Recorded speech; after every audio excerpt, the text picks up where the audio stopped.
세 번째로, 그렇다면 이토록 완악한 죄인들을 향해 베푸신 하나님의 자비하심의 실체가 무엇입니까?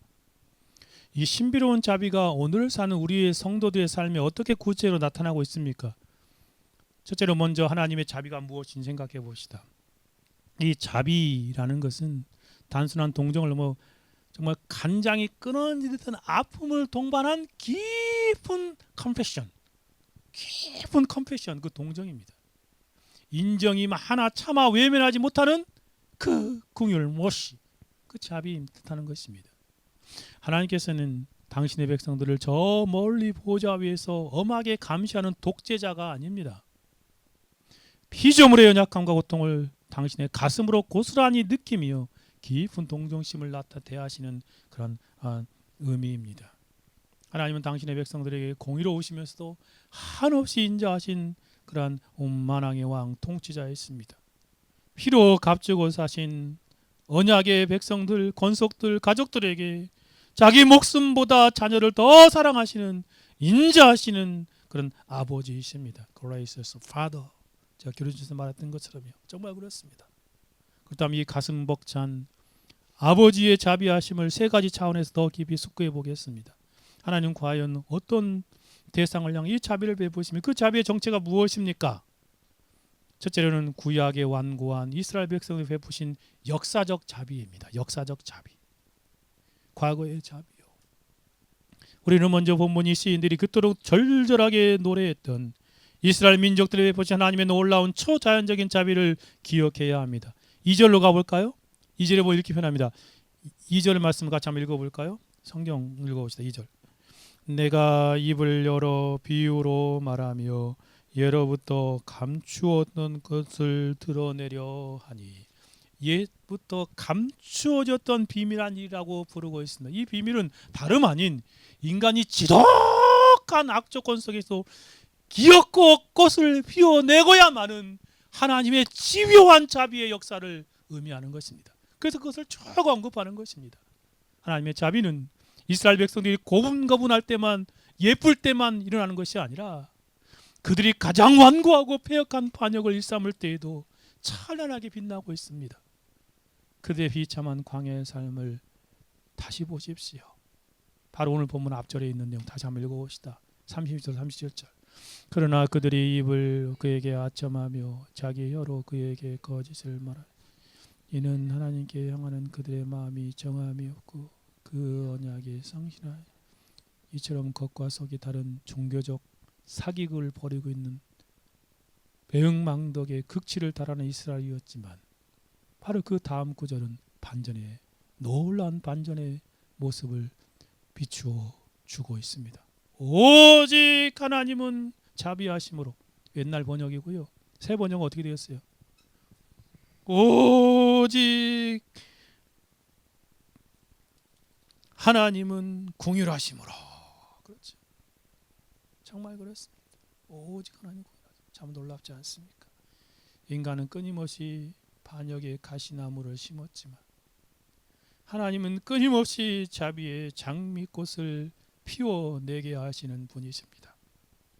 목이 걷고 완악한 백성이 광야라는 척박한 땅에서 단 한순간에 진멸되거나 흔적도 없이 멸망당하지 않고 끝까지 보존할 수 있었던 유일한 그런 버팀목은 그들을 향해 흐리는 한없는 하나님의 자비하심 때문이었습니다. 두 번째 모습은 섭리적인 자비입니다. 오늘날 우리의 인생과 신자들의 삶에 베풀어지는 섭리적인 자비입니다. 이 자비의 역사적인 자비의 강물은 구약의 이스라엘 백성을 넘어 오늘날 저와 여러분이 살아가는 이 시대의 현장 속으로 도도히 흘러 들어오고 있습니다. 모든 인생을 향한 신실하게 작동하는 창조주 하나님의 일반적인 은혜의 자비를 보십시오. 예수님께서 마태복음 5장 45절에 말씀하셨습니다. 같이 읽어볼까요? 이같이 한즉 하늘에 계신 너희 아버지의 아들이 되리니 이는 하나님이 그 해를 악인과 선인에게 비추시며 비를 의로운 자와 불의한 자에게 내려주심이라. 하나님은 당신을 저주하는 악인에게도 매일 아침 따스한 햇빛을 주십니다. 불의한 자의 밭에도 생명의 단비를 내려주시는 자비의 아버지이시죠.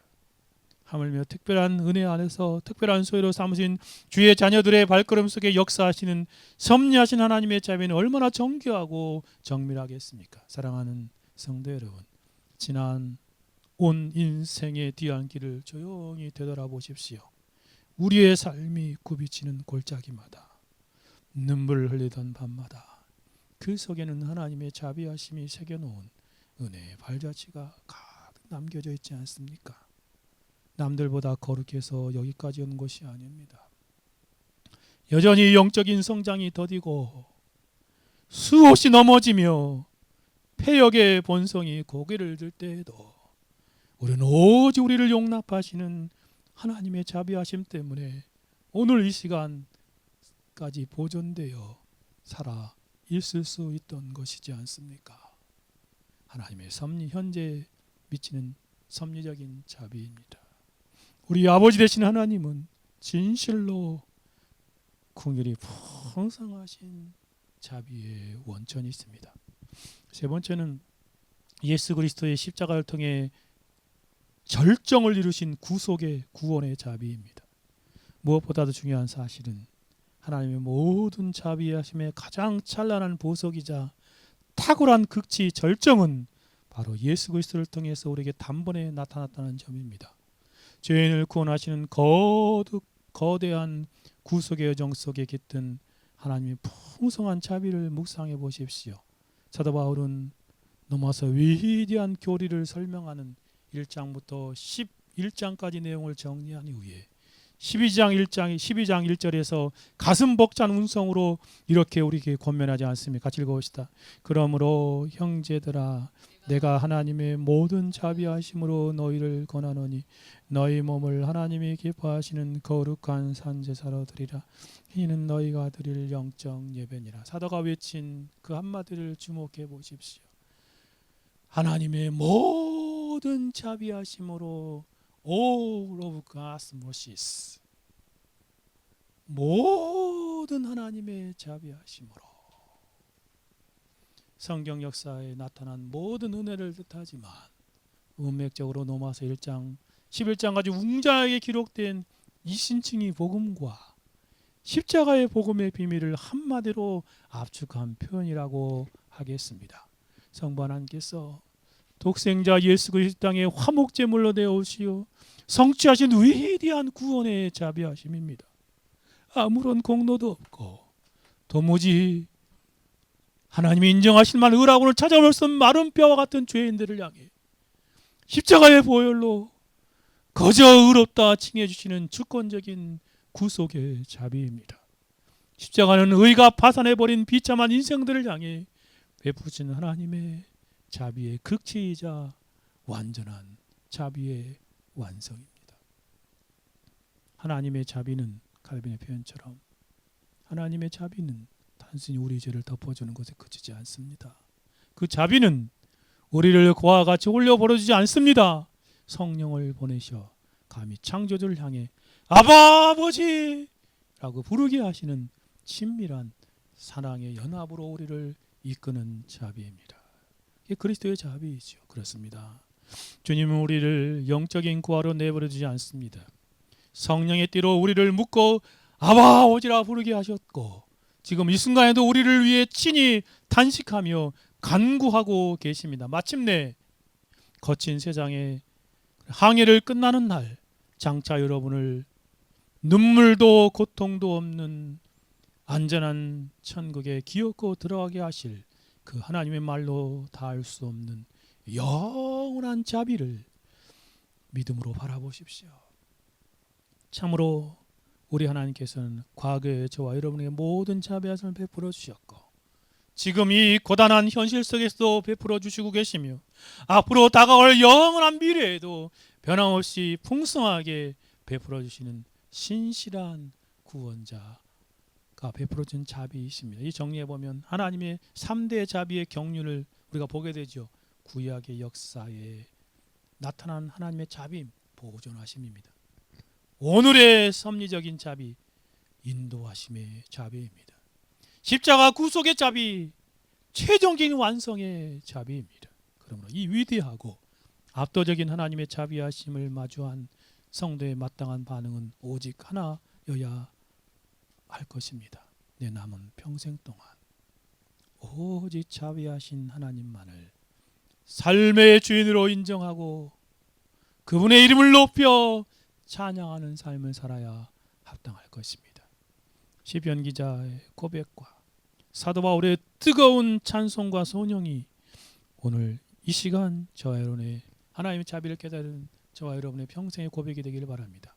시편 116편 5절 같이 읽어볼까요? 여호와는 은혜로우시며 의로우시며 우리 하나님은 긍휼이 많으시도다. 이 노래가 저와 여러분의 노래가 되길 바랍니다. 고린도서 1장 3절에 사도 바울의 고백을 들어보시 찬송하리로다. 그는 우리 주 예수 그리스도의 하나님이시요 자비의 아버지시요 모든 일의 하나님이시다. 이렇게 노래하는 저와 여러분의 삶이 되기를 바랍니다. 그러면 이러한 하나님의 자비하심이 인생들의 특히 성도들에게 어떻게 나타납니까? 시는 본문에서 하나님의 자비가 자기 백성들의 삶에 어떻게 나타나고 있는 역사건지 거룩한 호흡으로 찬송하며 노래합니다. 38절 다시 한번 읽어볼까요? 오직 하나님은 공의로하심으로 죄악을 덮어주시며 멸망시키지 아니하시고 그의 진노를 여러 번 돌이키시며 그의 모든 분을 다 쏟아내지 아니하셨도다. 이 구절 속에서 하나님의 보석과 같은 그 풍성한 자비는 우리를 향한 네 가지 구체적인 구원의 손길로 나타나지요. 첫째가 뭐예요?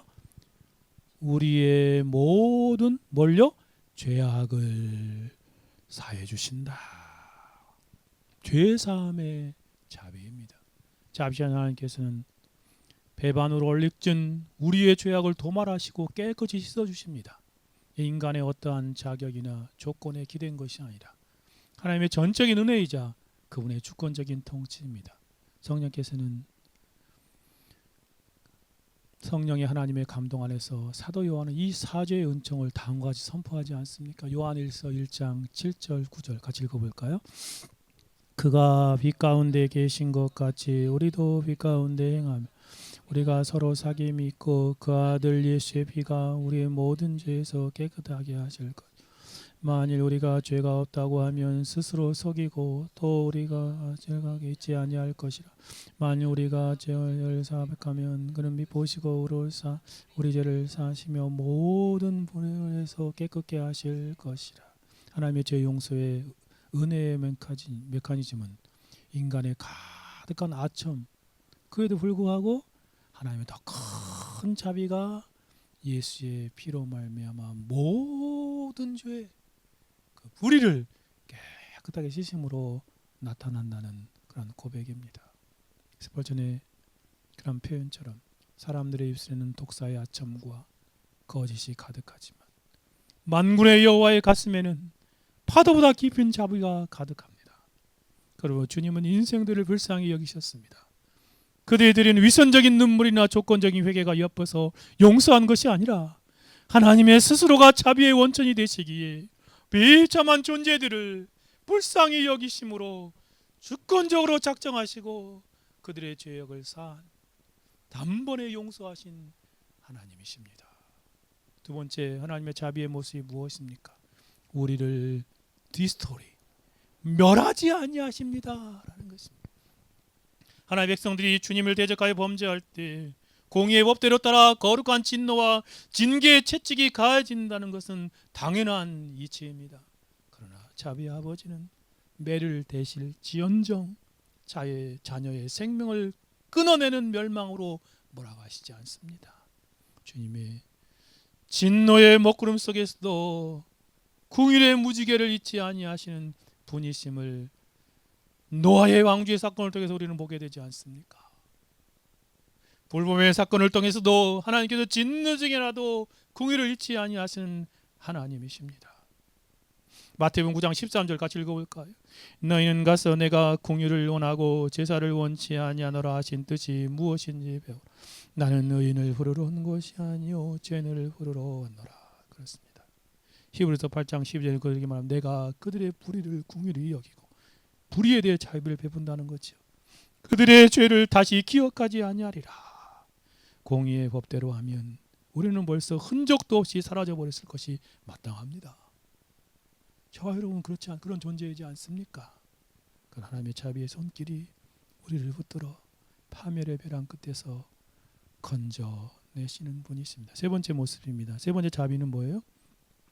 하나님의 자비는 그 진노를 여러 번 돌이키는 turn away, 여러 번 돌이키신다. 그것도 한 번이야, 여러 번이요, 반복적으로. 참으로 황송한 은혜입니다. 황송한 자비입니다. 하나님 우리를 향해 일절 오래 참으시는 자비의 외투를 입혀 주십니다. 우리가 죄의 수렁에서 완전히 빠져나와 온전한 거룩함을 이루기까지 주님이 기다리고 또 기다리며 또 기다리며 자비를 베풀어 주시는 분이 있습니다. 디모데전서 1장 16절 같이 읽어봅시다. 그러나 내가 공유를 입은 까닭은 예수 그리스도께서 내게 먼저 일절 오래 참으심을 보이사 후에 주를 믿어 영생을 얻는 자들에게 본이 되게 하려 하심이라. 베드로후서 3장 9절 읽어볼까요?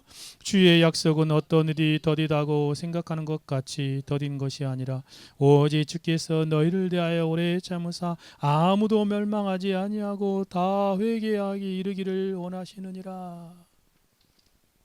베드로후서 3장 15절도요. 또 우리 주의 오래 차심이 구원의 줄로 여기라.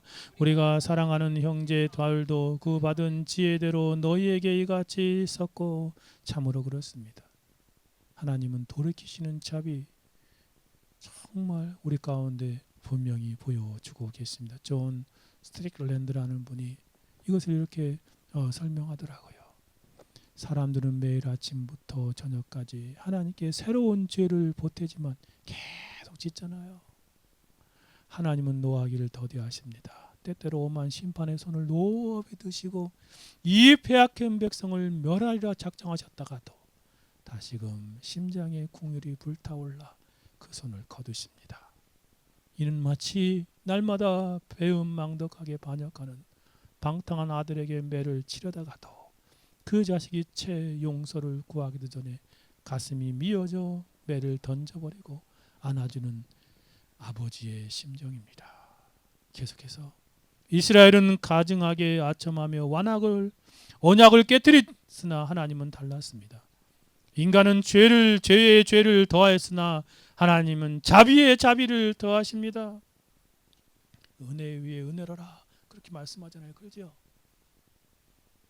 단연코 하나님께서는 자비를 베푸신 횟수가 우리가 죄를 지은 횟수보다 단 한 번이라도 더 많았기에 오늘 저와 여러분이 멸망당하지 않고 이곳에 살아 숨쉬고 앉아있는 것입니다. 정말 그렇습니다. 한 가지 자비를 더 표현합니다. 자비 하나님께서는 그 화를 다 바라지 아니하시며 그 진노를 정말 모두 막 쏟아붓지 않으신다는 표현입니다. 불꽃 같은 공의의 눈을 가지신 창조주께서 타락한 인생들을 향해 스스로 권능과 분노를 제한하시는 자비를 베푸신다는 것입니다. 만약 주님께서 가지신 분노의 화력을 100% 쏟아부으셨다면 우리는 영원한 지옥의 유황불 속에서 영원히 불행한 존재로 전락되었을 것입니다. 그렇지 않습니까? 쉽게 말해서 우리는 마땅히 맞아야 할 100대의 매 중에 단 한 대만 때리시고 형벌을 감면해 주시는 그런 모습과 같은 것이죠. 청교도 스티븐 찬옥은 이 서늘하면서도 영광스러운 자비의 공의를 다음과 같이 장엄하게 묘사합니다. 하나님은 심판할 때에도 그분의 모든 분노를 다 쏟아내지 않으십니다. 그분은 당신의 전통에 있는 심판의 화살을 다 쏘지 않으십니다. 하늘의 단약고에 있는 천둥과 번개를 모조리 소진하지 않으십니다. 주님은 능히 해와 달을 핏빛으로 물들이고 온 지구를 천둥으로 뒤흔들어 우리를 공포로 박지하실 수 있는 분이십니다. 그러나 그분은 심판의 군대를 다 동원하지 않으시고 죄인에게 참으로 가벼운 그런 친밀한 형벌을 만을 내리시는 분이십니다. 마땅히 뼈를 깎는 가혹한 몽둥이질을 하셔야 하지만 다만 살짝 꼬집어 경고하실 뿐입니다. 우리의 죄 때문에 많은 것을 거두어가실 때에도 우리가 먹고 살아야 할 영혼의 기초적인 양식과 은혜는 그대로 남겨두십니다.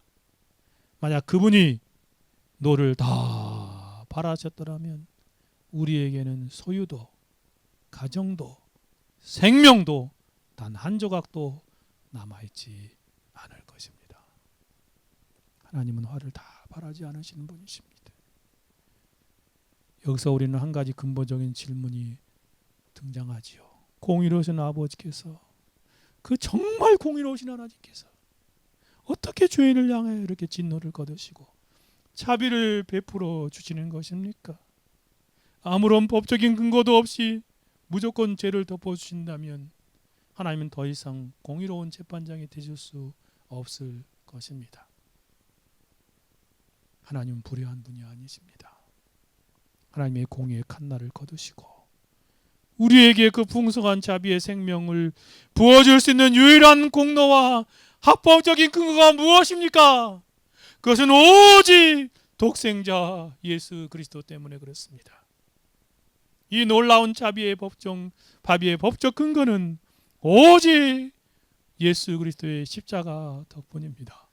우리가 오후 예배 시간에 계속 살펴보고 있는 그것이요, 우리 주 예수 그리스도 그분의 십자가 덕분에 하나님의 오래 참으시고 화를 다 바라지 않으시는 것입니다.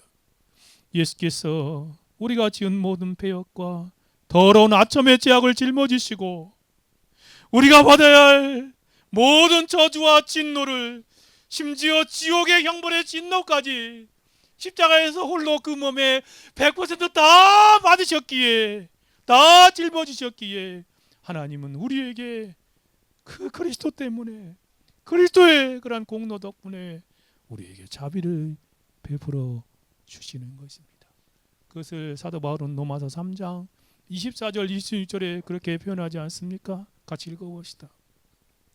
그리스도 예수 안에 있는 성령으로 말미암아 하나님의 은혜로 값없이 의롭다 하심을 얻은 자 되어, 누구 안에 있는?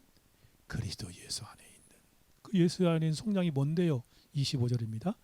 이 예수를 하나님이 그 피로써 은혜로 말미암는 화목 제물로 세우셨으니 이는 하나님께서 길이 참으시는 중에 전에 지은 죄를 간과하심으로 자기의 의로움을 나타내셔. 어디서 화목 제물로 세우셨어요? 하나님 예수를 그 피로써 믿음으로 화목 제물 어디에 세우셨어요? 십자가에서 세우셨다는 것입니다. 그것이 성령이 되었잖아요. 정말 그렇습니다. 그 어디 때 자기 의로우심을 나타내 자기도 의로우시며 예수 믿는 자 의롭다 하십니다. 베드로전서 2장 24절은 그것을 직접적으로 이렇게 선언합니다. 같이 읽어봅시다.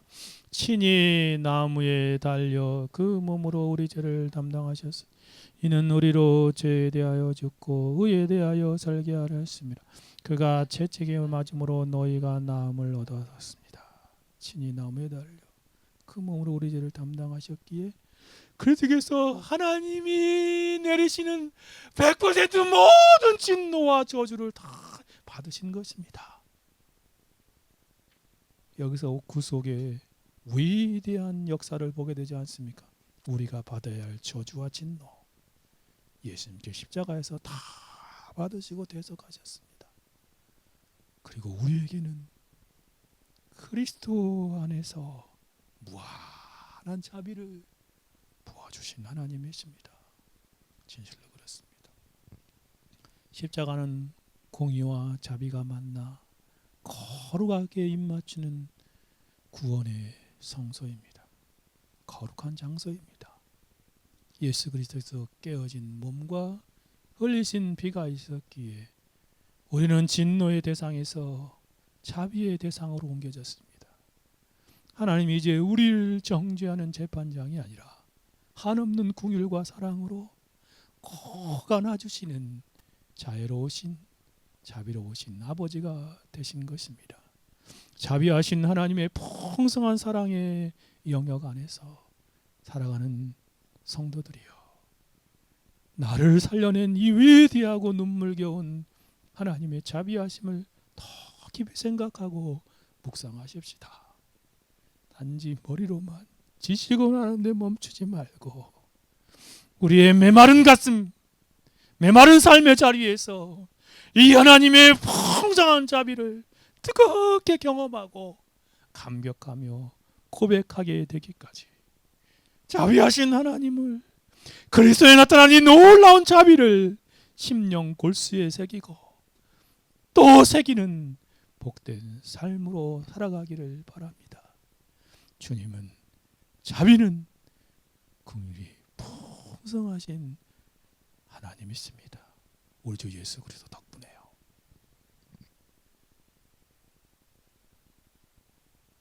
그러면 하나님께서 자기 백성의 자비를 베푸시는 궁극적인 이유가 무엇입니까? 이 설교의 가장 깊은 신비이자 핵심적인 질문 앞에 서게 됩니다. 대체로 하나님 왜 그토록 신실하지 못한 저와 여러분을 이토록 과분한 자비를 베풀어 주시는 것입니까? 무엇이 그분의 마음을 움직여 진노를 거두게 만드신 것? 우리 앞에서 이미 그것을 살펴보았습니다. 결정적인 법적 근거는 뭐라고요? 우리 주 예수 그리스도의 십자가의 대속. 그렇죠. 대신 거기서 진노를 받으시고 대신 지옥 형벌 받으시고 대신 하나님의 저주를 받으시며 그 덕분임을 우리는 생생히 기억해야 합니다. 하나님께는 독생자 예수 그리스도 십자가에 쏟으신 보혈과 공생을 통해 완전한 순종을 보시고 공의의 엄한 칼날을 거두시고 우리를 자비의 품으로 안아주신 것입니다.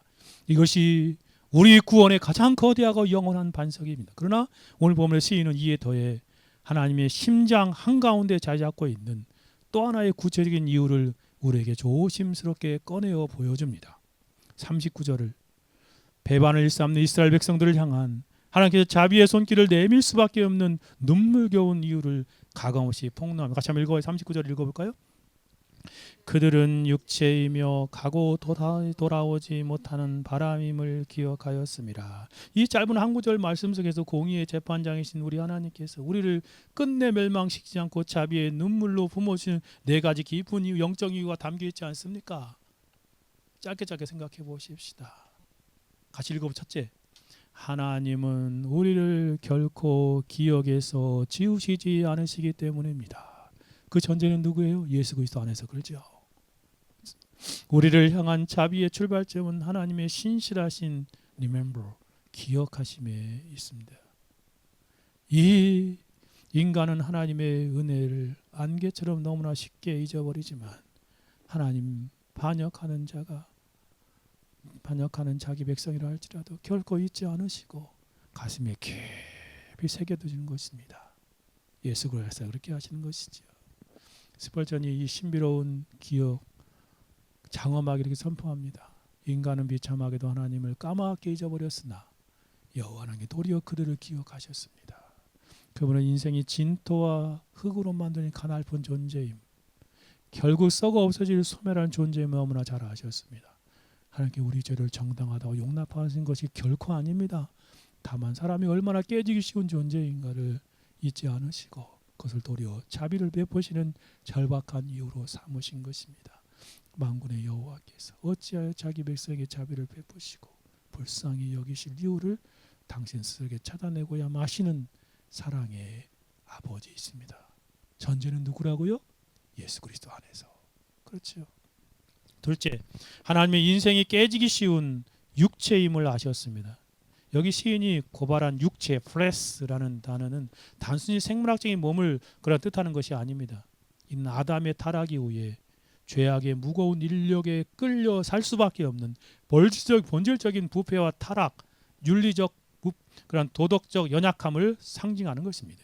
하나님께서는 우리가 예수 그리스도의 보혈로 구원 얻었을지라도 이 땅에 살아가는 동안 여전히 죄의 잔재와 싸우며 넘어질 수밖에 없는, 자꾸 넘어지는 완전하지 못한 신전한 사실을 정확히 간파하고 계십니다. 흙으로 만드는 질그릇 같은 존재라 작은 충격에도 사정없이 깨어지고 많은 비참함, 연약함을 아셨기 때문에 그렇습니다. 징계의 몽둥이를 드시다가도 자비의 손으로 우리를 다시 움켜주시는, 안아주시는 것이 바로 이것 때문에 그렇습니다.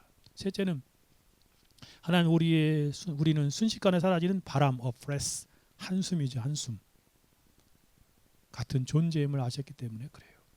성경을 이걸 breath라고 번역합니다. 인간의 생명이란 겨울철 입가에 잠시 머물다 사라지는 한 입김에 불과합니다. 고통스러운 한숨, 한 조각에 불과하다는 뜻입니다. 태산처럼 영원할 것 같이 소리치며 살아가지만 실상은 한 치 앞도 보장할 수 없는 지극히 짧고 유한한 인생, 한순과 같은 인생임을 창조주 하나님께서 누구보다 잘 알고 계시기 때문에 그 짧은 인생길에 하나님의 엄미하신 공의의 심판이 그대로 임한다면 어느 인생도 그 한 호흡마저 부지하지 못하고 안개처럼 흔적 없이 소멸될 것임 아셨기 때문에 자비를 베풀어 주시는 것입니다. 그리스도 안에 있는 성도도 마찬가지입니다. 넷째로, 한 번 지나가면 결코 돌이킬 수 없는 인생임을 아셨기 때문에 그렇습니다. 인간의 시간은 단 방향으로 흐르는 강물과 같습니다. 젊은 시절 얼마나 많이 착각합니까? 시간이 많은 것처럼, 여러 갈래가 있는 것처럼 착각하지 않습니다. 그러나 단 방향으로 흘러가는 강물과 같아요. 한번 흘러가고 지나치면 다시 돌이킬 수 없는 것입니다. 한번 쏘아 올린 불꽃놀이 폭죽처럼 팍 올라가서 뻥 터져버리면 다 사라지지 않습니까? 한번 지나가면 결코 돌이킬 수 없는 존재입니다. 인생은 이 땅에 단 한 번 태어나 살다가 흙으로 돌아가면 인간의 힘으로는 다시 돌이킬 수 없는, 시간과 세월을 돌이킬 수 없는 제한성, 절대적인 제한성을 가진 존재입니다. 하나님 이것을 아셨기 때문에 자비를 끊임없이 베풀어 주시는 거예요. 하나님 인간에게 두 번의 기회가 없음을 아십니다. 여러분, 시간은 두 번의 기회가 없잖아요.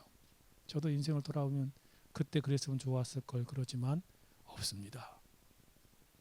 공의대로 당장 심판하여 생명의 촛불을 꺼버리시면 그것을 영원히 펴머리기에 자비하신 아버지는 오래 참으심 그 기회를 연장하시고 진노를 거두시고 자비의 문을 닫지 않으시는 것입니다. 정리해 보면 하나님 자비를 베푸신 네 가지 이유가 뭐예요?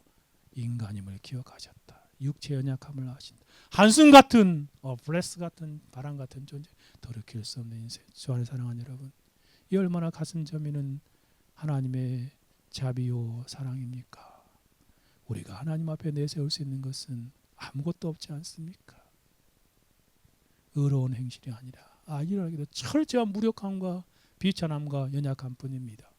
부모가 아픈 자녀의 신음소리를 들을 때 차마 매를 대지 못하고 눈물로 품에 안듯이 자비하신 아버지께서 바람 앞에 흔들리는 촛불 같고 한 움큼의 흙에 불과한 저와 여러분의 실상을 보시고 오늘도 진노의 자유를 자비의 샘물로 바꾸어 주고 계십니다. 오늘도 이 바람 같은 한숨 같은 우리의 연약한 그러한 우리를 향하신 영원한 사랑을 붙드십시오. 자비 하나님을 붙드십시오.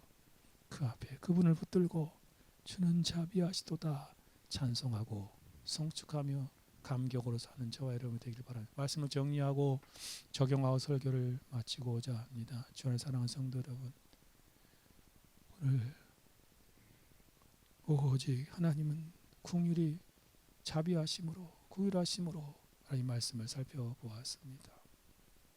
황성한 주님의 자비를 만났다면 우리는 어떠한 삶을 살아야 마땅합니까? 이 7가지 내용을 같이 한번 첫째 읽어볼까요? 같이 읽읍시다. 하나님의 자비를 방종의 기회로 악용하지 마십시오. 죄를 경계하는 삶을 살아가십시다.